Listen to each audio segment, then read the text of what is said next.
มีความสุขความหยังแน่ดีเนาะมีอีหยังบอกง่ายๆอยู่ บ่ มีหยังบ่ โดย เนาะพี่น้องเนาะมีหยังกะบอกพวกอ้ายได้เด้อเนาะพวกอ้ายก็อาจสิซอยยังบ่ได้กะ เนาะก็ยังแบบมีคำแนะนำเนาะ โดย เนาะกดหลันบ่นี่พี่น้องเอ้ยบ่ให้แต่อูเป็นหยัง น้องหลาเป็นหยังก็เว้าได้เด้อสถานที่เรียบร้อยพี่น้อยเนาะค่อยคำแรงลงอีกมื้อหนึงพี่น้อยเนาะอยู่ทางบ้าน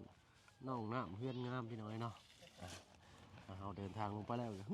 ยังกันนะอ๋อโต้ได้ขุดใหม่อีกเลยเนาะสบายดีทั้งตัวแม่เนาะโดยสบายดีทั้งน้องน้ำโดยเนาะเอ้าขออนุญาตเน็บมากระเบิดจักบาทนี่ใช้แล้วบาทนี่น้องละเนาะอ๋อโต้ทั้งตู้พ่อผู้โอ้โต้สบายดีเด้อตู้พ่อเด้อโดยเนาะมาโต้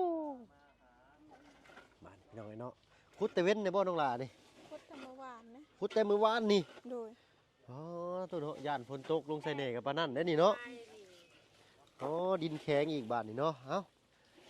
ฮักกันมาบ่เพิ่น โดยฮักก็มาฮอดเลยจากแลนมานี่เลยเนาะกินข้าวกินน้ำดูบ่น้องละ ยัง เนาะโธ่ สบายดี โดยเนาะ สบายดีโอ้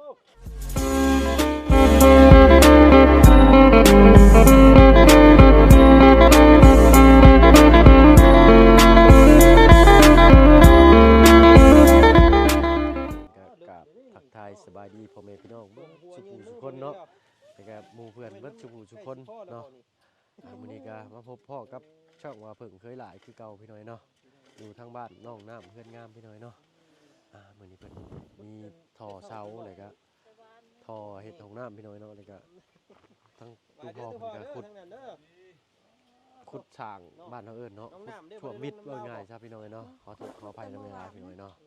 ติดตามรับชมภาพบรรยากาศทางบ้านน้องน้ำเพื่อนงามกันพี่น้อยเนาะ คืนได้เล่นแต่เบิ่งนี่เนาะ โดยกลางคืนนี่คือ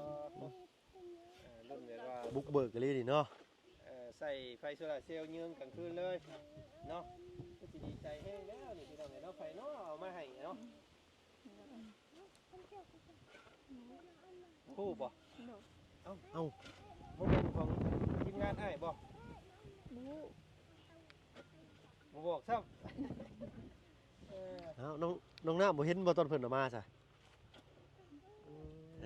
เห็นบ่ แม่ เห็นบ่ยันนี้เพิ่นบอกว่าให้บอกนะนี่ เนาะ เด็ก แม่นบ่บ่แม่นทีมงานอ้ายบ่ แม่นคนในทีมงานอยู่บ่ บู แหน่กันเราบ่เราอันมีแนวปิดบังเลยนี่เนาะ มีในปิดบังกันนะโอ้โหยี โดย บ่ได้เห็นตอนเพิ่นออกมาเนาะ โดย พี่น้องเอ้ย ก็บ่ได้มีไปเข้ามาแจ้งเลยบ่นี่ บ่มี น้องน้ำปิดบังแล้วเด้อนี่เนาะ บ่บู มีเสา4ต้นแล้วก็ท่อ4อันพี่น้อยเนาะ แล้วก็ไหม้อีกเนาะโมเมนต์ไหม้โมเมนต์ บ่แม่นไม้นี่เราจะเหลืออยู่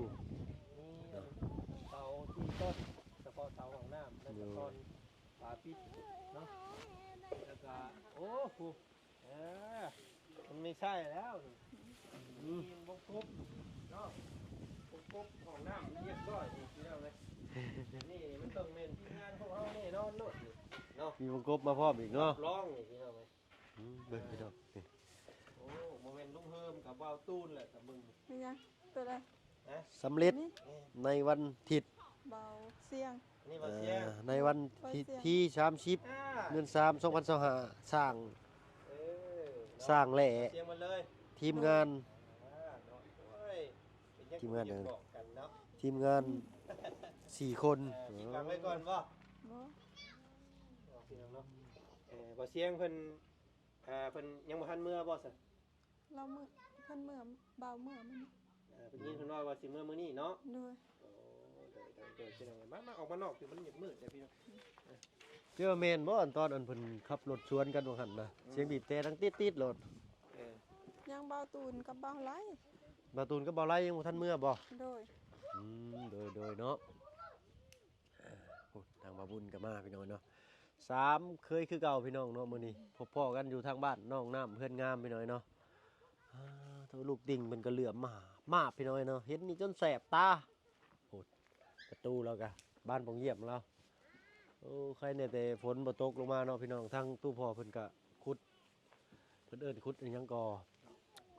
ขุดเรียบร้อยเนาะ ทั้งดอทอยู่ถ้าเป็นพี่น้องชาวไทยเขาเอิ้นก็สิเป็นขุดทั้งดอทเนาะแต่นี่จะเป็นอันท่อบ้านเขาเอิ้นท่อพี่น้อยเนาะมีปูนอีกจักกระสอบมันฮอดบ่10สอบพี่น้อยเนาะ โดย ยินทรายเนาะห้องน้ำมันก็จะตั้งอยู่บนนี้พอดีงามเลยพี่น้อยเนาะห้องน้ำมีแลนลิบๆออกมา มีแต่รอขึ้นเฮือนใหม่อย่างเดียว โอ้ วันที่ห้า คักแลบ้านพี่น้อยเนาะ เดี๋ยวว่ามื้อนี้ทางบ่าวจันมาสวนเนาะ เนาะ สวนน้องน้ำพี่น้องเลยไปงานวันเกิดเนาะ ละน้อย หลานน้อย น้องละน้อยชวนเลยบ่ ส่วนแล้ว อืม เออ เพิ่นชวนว่าไปจักโมงหรือสิไปพร้อมกันเลยบ่ ไปพร้อมกันกับ เนาะไปเซอร์ไพรส์แล้วเลยเนาะโอเค เอาของไปเสื้อผ้าเพิ่นก่อน เลย ชัดสีขาบ่จันนำมาได้ มาแล้วใหญ่บ่ ใหญ่เด้อเต็มหลังรถอยู่พุ่น ชัดสีขา สีขาสี่หูใช่บ่ในโมเมนต์ซ้ำสองหู มันเพิ่มขึ้นมาอีก เพิ่มหูมา เลยเนาะ อยากเบิ่งเด้ เนาะ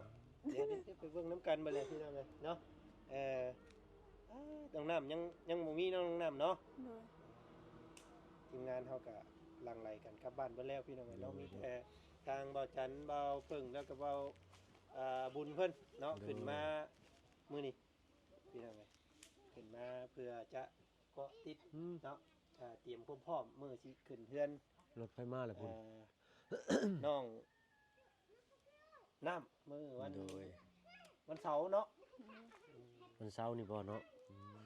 ถึงวันยังเนาะมื้อนี้วันจันทร์บ่มื้อนี้ วันค้านมื้อนี้ วันอังคารพุธพฤหัสศุกร์เสาร์อาทิตย์เสาร์หามื้อป๊อโต ห้องน้ำก็ได้เลยโอเคแล้วน้องน้ำเอ้ย เหลือแต่ตู้พี่น้อยเนาะบาดนี่ตู้ทั้งอันชัดสีขาเนาะน้องน้ำก็อยากได้อยู่บ่น้องน้ำ อยากได้แล้ว อยากได้ให้เล็กกันมีแล้วเนาะ แล้วเนาะ เพื่อนกันแล้วอะไรก็อยากได้แล้วเนาะพี่น้องเนาะอ่ะ เครื่องเฮือนในน้องเครื่องเฮือนยังบ่ทันมีหยังบ่กระโตกกระเต็นถ้วยบ่วงยังบ่ทันมีไผมามอบเนาะ ยัง สามสี่ โดย ยังบ่มีเนาะ โดย ผ้าห่มผ้าแพรและพี่น้องเอ้ยมือขึ้นเฮือนใหม่มันต้องมีของใหม่ เสีย แต่ สาด เก่ มอน เนาะ มุ่งเนาะ จังใดก็รอเบิ่งรอชมเนาะทำมาจังใดเดี๋ยวอ้ายก็สิซอยอีกแห่งหนึงพี่น้องเอ้ยเนาะเป็นหมอนจักหน่อยสองหน่อยก็ยังดีเนาะนึ่งข้าวแล้วมื้อนี้ นึ่งสุกหมดแล้ว มียังกินเลย ต้มละไมดอง ต้มไม่ดองพี่น้องนี่คือสีเสาๆเธอเดี๋ยวนี้เป็นยังเกาะน้องเว้าคือสีกระคองเดี๋ยวนี้มีความสุขความหยังแน่ดีเนาะมีอิหยังบอกง่ายๆอยู่ บ่ มีหยังบ่ โดย เนาะพี่น้องเนาะมีหยังกะ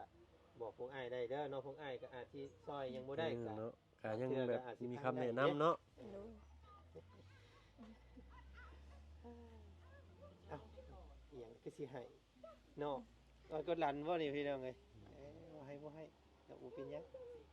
น้องหลาเป็นหยังก็เว้าได้เด้อแบบว่าก็เพื่อนสิได้ผ่อนคลายสบายใจขึ้นเนาะ โดย บ่มีไผสิมาซ้ำเติมกันดอกมีแต่สิคอยสิให้กำลังใจทางเฮากันเนาะ พี่น้องกันว่าจันบ่เคยเห็นน้องเพิ่นเป็นแบบนี้จักเทื่อเลยเนาะบ่เคยนี่มาแต่เก่ามีแต่ยิ้มแย้มหัวนัวเนาะมามื้อนี้เพราะว่าอะไรเป็นหยังเนาะบาด น้องหลาเป็นหยังสิเว้าก็ เป็น เว้า เรื่อง ได้เด้ ส่ อ วนตัวของชุมเจ้าบ่ โอ้ดีใจ น้องหลาดีใจซื่อๆเนาะ โดย ดีใจกะ กันที่ว่ามีเฮือนมีซ่านนี่บ่ โดย มีทุกสิ่งทุกอย่างนี่แหละเนาะเลินก็เป็นของเจ้าเนาะเฮือนก็เป็นของเจ้าพี่น้องแล้วก็ล่าสุดนี่ก็โอ้ยข่าวดีอีกแล้วนี่ห้องน้ำแบบนี้สิได้มีหม่องกำบังอาบน้ำค่ำก็ได้บ่ต้องย่านไผเบิ่งแบบนี้เนาะ โดย พี่น้องเนาะมือนั่นสิให้เบิ่งอีกบ่เนาะมือขึ้นเฮือนนี่ฮะให้กันเบิ่งอีกบ่ได้เด้นี่พี่น้องไงเนาะหมู่คนมาหลายซำได้มือนั่นเนาะมีแต่ซุมเจ้าก็นัดอ้ายนัดนุ่งเจ้าไว้เด้อ โดย ให้อยู่คบกันเบิดนั่นแหละมือนั่นน่ะนะเพราะว่าอยากเห็นเด้เพราะว่าแต่เก่ามีแต่ว่า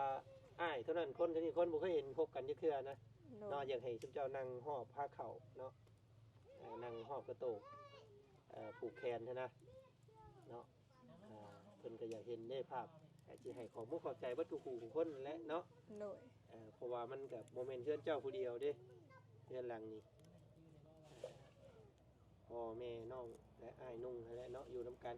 สามมีครอบมีครัวไผมันเรื่องอนาคตเนี่ยบ่ต้องเว่าถึงก็ได้เนาะ โดย แล้วแต่อนาคตสิเป็นไปบางเทื่อเจ้าอาจสิได้มาอยู่ก็ได้บางเทื่อเจ้าอาจสิได้หลังใหญ่กว่านี้ก็มีเนาะ โดย ว่าบ่เชื่อได้นี่บางมื้อนั้นพี่น้องเอ้ยเนาะมื้อบ่จันทามอยู่นํตารางเพื่อนมื้อน่ะมีผู้บ่าวฝั่งไทยเพิ่นว่าโอ้น้องน้ำเพิ่นว่าเนาะอยากไปหาน้องน้ำสิให้ไปอยู่บ่เพิ่นว่านะสิต้อนรับเพิ่นอยู่บ่เพิ่นผู้บ่าวฝั่งไทยเพิ่นสิมาได้เพิ่นว่าอยากมาดินน้ำสาวน้ำเพิ่นว่า ต้อนรับอยู่ ต้อนรับอยู่ โดย แล้วก็มีอันพี่น้องทางฝั่งไทยเนาะเพิ่นก็ว่าอยากได้เฟซน้องน้ำเพิ่นว่าเนาะอันนี้เฮาก็สิบ่ขอยุ่งเกี่ยวเนาะอันแล้วแต่อันทางน้องน้ำเพิ่นพี่น้อยเนาะ เพชรกับอันไผก็ตั้งให้เจ้าบ่าวหยังก็ ขอเป็นเวียดตังค์ให้ เวียดทั้งให้ โดย ชื่อนี่เลยก็ชื่ออันชื่อเฟซนะ ของน้ น้องน้ำแต่ว่าเป็นภาษาอังกฤษเนาะ ำโดย โอ้พิมพ์เบิ่งเด้อพี่น้องเป็นรูปเจ้าเองบ่ โดย รูปเจ้าแล้วก็ถ่ายรูปเพื่อนแล้วก็มีรูปเจ้ายืนนำเด้อ โดย น้องเพิ่นจังจือเด้น้องเขาเห็นแต่รูปเจ้าแล้วบางเทื่อคนอื่นเอาไปแอบอ้างซื่อได้แต่ว่าเนาะอันนี้ต้องถ่ายรูปเพื่อนนำปั๊บโลดเนาะ โดย อาบน้ำนะว่ามื้อนี้ ยัง บ่อาบก็ได้เนาะไปน้ำกันก่อนเนาะ โดย เดี๋ยวมันสิค่ำเนาะเดี๋ยวเฮาไปเสื้อร์ไผ่น้องหลานน้อยน้ำกันก่อนเจ้าว่ามื้อนั้นบ่เคยกินเค้กบ่ โดย มื้อนี้ว่าจันซื้อมาปักใหญ่พี่น้องเอ้ยเนาะซื้อมาเพื่อน้องน้ำเลยได้นี่มื้อใดวันเกิดเจ้า บูฮู้ แม่บ่ได้บอกบ่ โดยแม่ให้เต็กแม่ก็บูฮู้คือกัน ตายคักบาทนี่พี่น้องสิเสื้อร์ไผ่วันเกิดเพิ่นก็จักสิเฮ็ดได้หลายบาทนี่เนาะเอาเป็นวันขึ้นเฮือนนี่บ่ซั่นเนาะวันเกิดเอาเป็นขึ้นวันเกิดเลยบ่เอาเค้กมา มีเค้กมาเลยเนาะ เค้กมาเป่าให้พร้อมเลยบ่เอาบ่ เอา ว่าจันทร์สิตั้งวันเกิดให้ไหมเลยเนาะมือขึ้นเดือนวันที่หยังก็พี่น้องเอ้ย วันที่ ไล่มึงอยู่ที่ห้าเนาะ วันที่ วันที่ห้าเดือนห้า โดยวันเสาร์ โอ้ยงามได้นี่ งามพอดีเนาะ ถือเป็นวันเกิดเจ้าเลยก็ได้กันเด้อ โดย วันที่ห้าเดือนห้าลาวพี่น้องเอ้ยเนาะวันเสาร์บ้าจัดให้น้องเพิ่นแล้วสักมื้อน่ะพี่น้องเอ้ยเนาะหลังจากเฮ็ดพิธีอย่างเรียบร้อยแล้วสิให้เจ้าเป่าเค้กวันเกิดเด้อ โดย บ่เคยมีเค้กวันเกิดเทื่อ ก็เอิ้นหมู่เอิ้นครูมานำเนาะพร้อมหน้าพร้อมตา โดย เดี๋ยวว่าจันจองเด้อตัวนี้เด้อ โดย จองสิซื้อเค้กว่าอันเซอร์ไพรส์วันเกิดแฮปปี้เบิร์ธเดย์ให้แล้วกันเนาะ โดย น้องเพิ่นบ่เคยจักเทื่อว่าซั่นพี่น้องเอ้ยมีแต่ตกปุกออกมาแล้วก็อยู่ตามดินตามหญ้าเนาะบ่ฮู้เลยวันเกิดจักคืออิหยังวันเกิดว่าซั่นเนาะ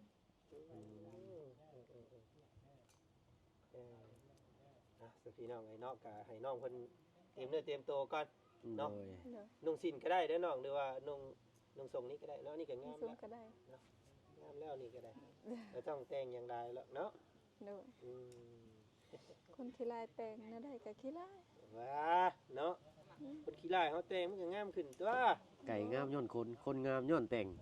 ว่าดี เนาะพี่น้อง สบายดี หมดมือนี้คืองามแต่มันเนาะ ขี้ งา ลาม ย แบบเรียบร้อยเลย งาม คุณ แบบก็มันนี้พี่น้องไงแต่ว่าอยากเศร้าๆอยู่เนาะ น้องให้ได้เมื่อกี้นี่ บ่า ถึงน้องน้ำเพิ่นเป็นหยังถามเพิ่นก็บ่บอกเนาะเพิ่นว่าเพิ่นดีใจ ดีใจ ดีใจก็จักสิได้ก็บ่ให้เนาะดีใจก็อันนั้นเอายิ้มแย้มเอาเนาะ โดย เพื่อมันตื่นตันบ่น้องล่ะตื่นตันใจเนาะ โดยตื่นเต้นได้เฮือนงาม โดยเนาะ ในเพื่อนในห้องน้ำอีกบาทนี่เนาะห้องน้ำก็สิงามอีกแล้วนี่เบิ่งเนี่ยแต่พี่น้องเลยเนาะเขาก็อยู่ใกล้ซ้ำเนาะเปิดประตูปุ๊บลงมาเมนโลดบาทนี่พี่น้องเลยตารางหุมตารางเพื่อนกับปูเปงเอาเลยยันน้ำยันหยังเข่าก็ได้เนาะ โดย ขุดคลองเนาะทางหลังบ้านก็เนาะ เอาคุยกับบ่าวบุญกับบ่าวเพิ่งก่อนเดี๋ยวเตรียมตัวได้แล้วบ่าวสิพาไปเป่าเค้กน้ำกันเด้อมื้อนี้นะ โดย ซื้อเค้กมาเซอร์ไพรส์สาวหลาน้อยมื้อนี้พี่น้องไงเนาะพร้อมกับสัตว์4ขาแก่สลดมาเลยแต่ไก่เลยมื้อนี้ เซอร์ไพรส์ว่าเพิ่นสิดีอกดีใจสำใดไปรุ่นไปเบิ่งน้ำกันอีกเนาะเดี๋ยวสิเซอร์ไพรส์น้องน้ำอีกมื้อขึ้นเฮือนรายการ โดย เราว่าบ่มีวันเกิด อืม ข่อยสิจัดวันเกิดให้เรารายการมื้อวันที่ห้า เนาะ เดือน5เรา กะ วัน มือ เสาร์ มืองามอยู่เนาะ โด โดย เนาะบ่เป็นหยังนะบ้านเนาะขึ้นเฮือนใหม่แล้วเป่าเค้กเลยบ่เป็นหยังที่เนาะ เป็นยังเนาะ ยังดีเด้อเนาะเอาโอเคให้น้องเพิ่นเตรียมตัวท่าซะน้องเนาะเอาสบายดีก่อน สบายดี สบายดีเอาคุยกับเบา โดย เพิ่นเบาเนี่ยก่อนเนาะแล้วกันมาเบิ่งทางที่ต่อก่อน ไม่ได้เนาะ ดีใจ ดีใจ โดย เนาะ บ่เห็นหัวเลย หักเบิ่งมื้อนี้น้องหักคอยเบิ่งน้องน้ำมื้อนี้น่ะหักแบบแรกเนี่ยแบบเราสดใสนะ โดย สดใสอีหลี มาตอนข่อยไปยืนอยู่ในข้างหลุมก็เห็นหน้าน้องเพิ่นสดใสอยู่แต่เพิ่นก็สิดีใจแต่ว่าเนาะเก็บอันความดีใจไว้บ่อยู่ก็จักสิเฮ็ดเอาได้แล้วเฮาก็ได้เนาะ หาย เนาะก็มีแต่เฮ็ดสร้างเอาเลยเนาะน้องเลยเนาะ โดย ปัดกวาดเช็ดถูให้ช่วยชดงดงามคือเก่าเนาะ ห้องเป็นอยู่บ่เพลงวันเกิดกะบ่เป็นเลย บ่เคย บ่ว่า บ่ Happy birthday to you นี่ลองห้องเบิ่ง เฮาบ่เป็นบ่นั่นล่ะ ขอมันบ่ดี บ่ลองเว้าเบิ่ง Happy birthday to you นี่ หรือว่าไปท่าห้องอันบ้านน้องอาน้อย น้อง บ่ บ่เคยห้องเลยบ่เคยไปอยู่บ่เสียงงานวันเกิดบ่เคยเลย โดย งานวันเกิดก็บ่เคยเนาะเอาสาเนาะคอย เรียบร้อยเนาะ เฮียนหูไปเนาะ โดย มื้อนี้แหละไปเฮียนหูอยู่กันน้องนา เพื่อนบ่น้อย ไปเป่าเค้กไปกินเค้กก็เคยกินอยู่บ่ บ่เคย บ่เคยอีก โดย เป็นยังบ่เคยบาดพี่น้องเนาะเอาคอยศึกษาไปหาแล้วเนาะเพิ่ง โดย แล้วเพิ่งในห้องเป็นอยู่บ่เพิ่ง มีแต่ตบมือบ่เคยห้อง เนาะห้องบ่สุดเพลงพี่น้อยเนาะ บ่ฮู้ซ้ำว่าตัวเองเกิดปีเดือนใดเนาะ บ่ฮู้ แม่บ่จื้อบ่ได้ว่าซะ โดย เกิดยามฝนหรือว่ายามแล้งหรือว่ายามกลมัน เดือนยามหนาวบ่หรือยามใด บ่ฮู้บ่ได้ถาม เนาะคือว่าเดี๋ยวลูกเพิ่นก็หลายคนพี่น้อยเนาะแต่รุ่นหลังๆนี่น่าสิจำได้อยู่เนาะรุ่นน้องของน้องน้ำประมาณนี้เนาะ โดย มื้อนี้ก็อากาศหนาวอยู่ได้พี่น้อยเนาะ เปลี่ยนอีกแล้วปล่อยขึ้นมาน้ำขึ้นมาเทิงเลยเปลี่ยนหัวอีกแล้วบาดเนาะ โดย ปรับน้ำบ่ทันพี่น้องเอ้ย มื้อก็ร้อนมื้อมาขึ้นมากก็หนาวเดี๋ยวเนาะ นี่ก็หนาวมื้อวานก็หนาว เมื่อวานนี่ก็หนาวบ่น้องน้ำ โดย พี่น้อยเมื่อวานเมื่อฮอดบ้านก็ล้มเด้อพี่น้อยเนาะล้มโอ้โหอยู่เฮือนก็ได้ เอามีแต่ให้น้องน้ำเตรียมตัวไปชุดนี้เลยบ่ ไปสุดนี้เลย ไปชุดนี้เลย โดยเนาะ เดี๋ยวเราเปลี่ยนชุดงามไปงานวันเกิดบ่เนาะ โดย แบบนี้แหละพี่น้องคนว่าเอาแบบนี้ก็แบบนี้ซะเนาะ ยังบ่ได้ซึ่งโดย ยังบ่มีสร้างค่าสร้างก็ยังบ่มีบ่ ยังบ่มี ค่าสร้างก็ยังบ่มี โดย ค่าสร้างเฮ็ดห้องน้ำยังบ่มีเนาะ โดย โดยเนาะพี่ มี น้อย แต่งบซ้ำนี้ งบมีแต่อุปกรณ์พี่น้องปลาลุงเลยเนาะใครที่แนวเห็นก็สดช่วยทั้งน้องเพิ่นได้พี่น้อยเนาะทางเฮาก็ยินดีที่จะเป็นสะพานบุญให้พี่น้อยเนาะทางบ่าวพึ่งเคยล่าเองก็ยังบ่ทันมีพี่น้อยเนาะถ้ามีแต่เหือแต่แห้งมาสดช่วยทางทีมงานเฮาเองเนาะทางบ่าวบุญนั่นบ้านหลังนี้ก็หลายอยู่ได้เนาะเจ้าก็ บ้านหลังนี้บ่เฮาวุ้นมีแต่อันนั้น เสา เสาแม่น โดยเนาะ เสากับตีนเสานี่ มีแต่เสากับตีนเสาเนาะทางบ่าวพึ่งเคยล่าก็ยังบ่ทันมีหน่อยเนาะและทางเฮาก็เป็นอีกแห่งหนึงเนาะมาเก็บภาพบรรยากาศเป็นกระบอกเสียงให้พี่ให้น้องนะครับไปชมอีกเนาะพี่น้อยเนาะอันมื้อนี้ก็เริ่มหนาวเลยทางว่าเพิ่นก็สิขอตัวลาก่อนพี่น้องเนาะผู้แหละพบพ่อกันอีกเทื่อหนึงก็อยู่ทางบ้านน้องหลาน้อยสาวงามประจำหมู่บ้านเนาะ โดย โดยแล้วก็มีอีกคนหนึงพี่น้อยเนาะขาดไปบ่ได้เนาะน้องน้ำเพิ่นงามเพิ่นก็บ่ได้น้อยหน้าพี่น้อยเนาะรอลุ้นรอชมไปตรงกันว่ามื้อขึ้นเฮือนนี้เนาะสิเห็นภาพบรรยากาศแบบใดพี่น้องปะลุงเนาะโดยแล้ว ไป ก็ ซะเนาะมีแต่ให้น้องน้ำเพิ่นเตรียม โด ตัวย เนาะ ไปพร้อมกันเลยบ่นี่กะ ไป โดย ไป ไปซะเนาะน้องน้ำสบายดีเนาะ สบายดี ตั้งบ่าวขอไม้คืนพี่น้อยเนาะ โดยเนาะสำหรับคลิปนี้ก็ฮอดบ้านฮอดช่องทั้งบ้านน้องน้ำเป็นพิธีเรียบร้อยพี่น้องเนาะอุปกรณ์ก็มาครบเรียบร้อยแล้วเด้อพี่น้องปะลุงเนาะงบประมาณก็มีเสา4ต้นแล้วก็ท่อ4ใบแล้วก็ฟ้าปิดเนาะชะโครกนี่ยังบ่เห็นพี่น้องเนาะชะโครกน่ะอยู่หันปูนอีก10กระสอบหินกับทรายนี่น่าจะบ่พอพี่น้องเนาะงบประมาณก็ได้แต่ซ้ำนี้เนาะพี่น้องปะลุงเอ้ยทางเฮาก็อยากชดอยากช่วยทางน้องเพิ่นด้วยใจพี่น้องเนาะแต่ว่าเงินคำกำแก้วกับบ่มีทางทีมงานทางกันเนาะก็ได้แต่พ่อแต่สดช่วยเหลือเบื้องต้นเนาะข้าวสารอาหารแห้งก็พอได้อยู่พี่น้องเนาะแต่ว่าให้ไปสร้างไปสร้างสิก็มีแต่ทางผู้ใหญ่ใจดีเพิ่นเนาะทางเฮาก็รับอาสาเป็นสะพานบุญพี่น้องเนาะสำหรับคลิปนี้ก็บ่มีหยังหลายพี่น้องเนาะก็เห็นน้องน้ำเพิ่นจักที่ว่าซึมเศร้านี่ดีใจเนาะพี่น้องสำหรับคลิปนี้ลาแล้วพี่น้องเนาะพ่อกันคลิปหน้าเอาเป็นว่าสบายดีพี่น้องเนาะ